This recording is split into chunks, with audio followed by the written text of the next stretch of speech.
Hello again, everyone. Jim Hickey, also known as Bass Fishing Tips on Twitter, back to you with a video on something that impressed me a short time ago. Impressed me enough so that I bought one of their original sample packs, and that's the Bass Assault lures. I mean, I thought it was a pretty cool concept that they provided a set of their, five of their best baits for a nominal fee of $15 plus shipping.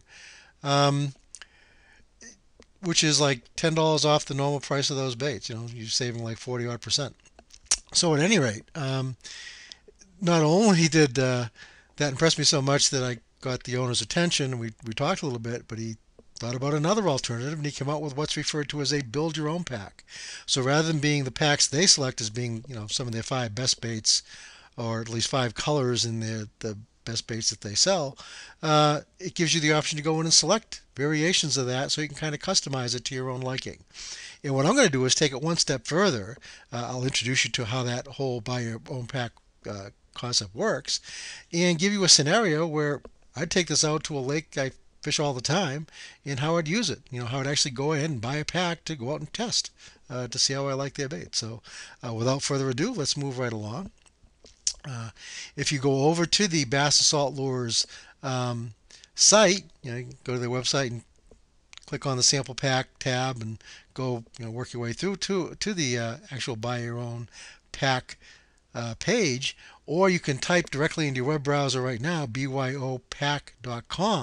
That'll bring you right to the build your own pack sample pack offer that Ashley came up with, which is a pretty cool deal. So unlike the other pack, which again you get the same five lures but in a pre-selected orientation configuration as far as color patterns, etc.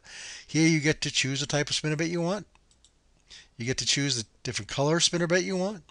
You get to choose the blade types you want. You get to choose between the single or clacker buzzbait. Again, the colors that are available in the buzzbait.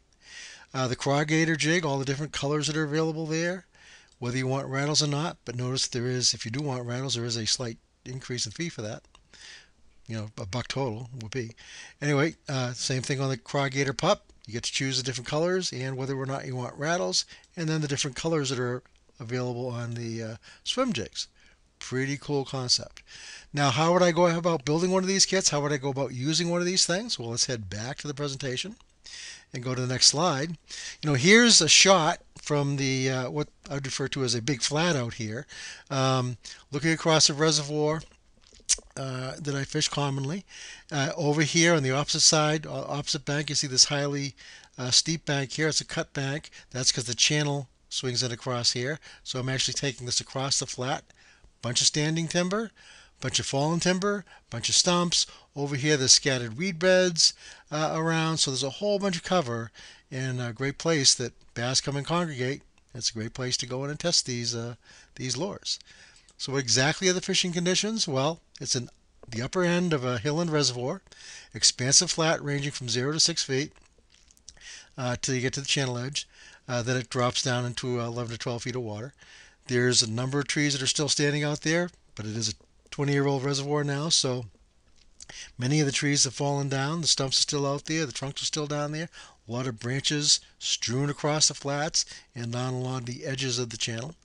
The watercolor is typically stained, and I'd basically use this approach anytime from mid-spring to mid-fall. When mid-50s to mid-50s.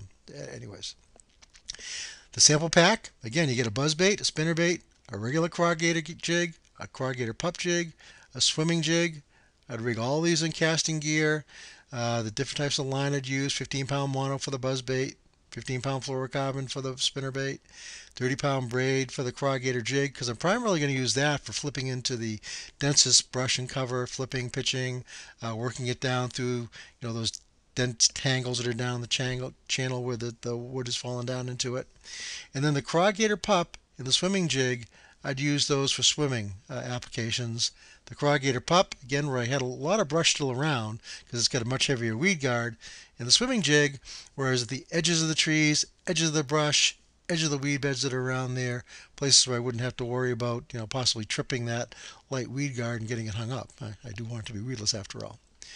Okay, the way I went in and selected it, I selected the head trip spinnerbait in a gunmetal shad pattern with the tandem willow Colorado blade option, the single blade buzzbait with a bluegill pattern, the craw gator jig and a Missouri craw. I'd pair that with a creature bait or a large craw, probably in a green pumpkin or pumpkin variation to go along with that.